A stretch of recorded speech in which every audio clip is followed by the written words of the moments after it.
የሚጓጓ የሚቸኩል የሚናፍቅ አስቀድሶ ቆርቦ ማይረካ እዚያው ቤተ መቅደስ ሙሉ ቀን ቢውል ደስ የሚለው ሰው ነበረ እና ለቤተ ክርስቲያን ለጸሎት ከገባባት ቅጽበት ጀምሮ ለሰከንድም ተቀምጦ አያውቅም። ቆሞ ነው የሚጨርሰው። ከዚያ ሰይጣን በበጎ እግዚአብሔርን በዚህ ደስ በማሰኘቱ ቀናበትና ደዌ አምጥቶ መታው። እግዚአብሔርም ልክ ኢዮብን እንደፈቀደለት ፈቀደለትና ወገቡን ቆርጦ የሚጥል የአከርካሪ ካንሰር አምጥቶ መታውና ሽባ ሆኖ ቤቱ ቁጭ አለ። ይገርማቸው እና ሽባ ሆኖ ሲቀመጥ ስለምንም ነገር አላለቀሰም። የሚያለቅሰው ቆሜ ማስቀደስ አቃተኝ ብሎ ነበር የሚያለቅሰው። ታውቃላችሁ፣ በዊልቸር ይዘውት ይሄዳሉ፣ ያለቅሳል። አንድ ቀን እባካችሁ ናፈቀኝ፣ በሌሊት ውሰዱኝ፣ የሚወስደው አጣ። በዊልቸር አድርገው በመኪና ወስደው ልክ ቅዳሴ ሊገባ ሲል የቤተ መቅደሱን ይህን ሳንቃውን ሄዶ እየተሳለመ እንባው እንኩት እንኩት እያለ እየረገፈ እያለቀሰ ጌታ ሆይ ቆሜ ማስቀደስ አቃተኝ በኃጢአቴ ምክንያት። ተመልከቱ፣ ምን ነው እንዲህ አረከኝ አይልም የእግዚአብሔር ሰው። በኃጢአቴ ምክንያት ተመታው፣ ሰይጣን አሸነፈኝ፣ በኃጢአቴ ምክንያት እንዲህ ያለ ደዌ ገጠመኝ፣ እባክህን እንዴት ቆሜ ማስቀደስ በፊትህ እከለከላለሁ እያለቀሰ ስቅ እያለ ሲያለቅስ ቅዳሴ ሊገባ ልብስ ለብሶ ጸሎት ሊያደርስ የተሰየመው ካህን በጣም የሚሰቀሰቅ ድምፅ ሲሰማ ዞር ብሎ አየ።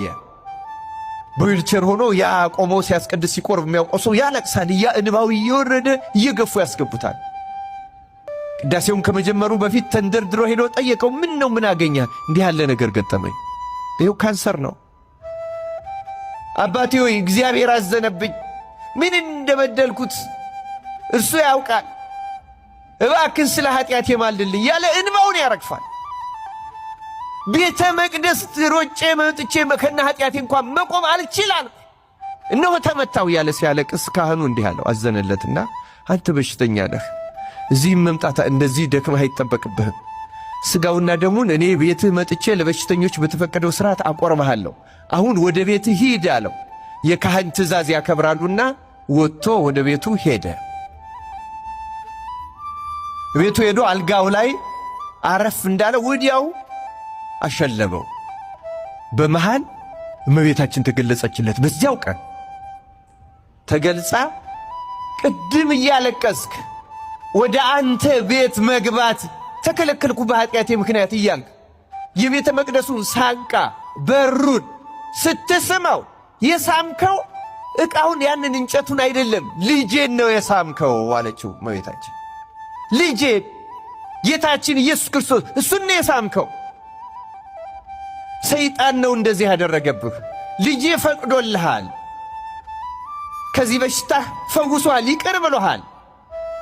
ወደ ቤተ መቅደስ ምትጠማውን ምትጓጓውን እየሮጥክ ሄደህ ገስግሰህ ገብተህ ቆመህ አስቀድሰህ ቆርመህ መውጣት ፈቅዶልሃል ልጄ ተነስ ብላው ብድግ ሲል ድኖ አገኘው። እዩ ክርስቲያኖች፣ ይኸው መጠማት ምን እንደሚያደርግ እና ድኖ ተነስቶ እንደገና ወደ ቤተ መቅደስ ውሰዱኝ ብሎ ቅዳሴው ሳያልቅ ብሎ ወሰዱት። ይዞት ሄዶ ልክ እያለቀሰ የቤተ መቅደሱን በር የሳመባት ላይ ሲደርስ ካህኑ ደግሞ ምዕመናኑን አቁርቦ ጨርሶ እሱን ሊያቆርብ ሲወጣ እዚያችው በር ላይ ተገናኙ። ወደ ውስጥ ገብቶ ቆረበና እግዚአብሔርን አመሰገነ።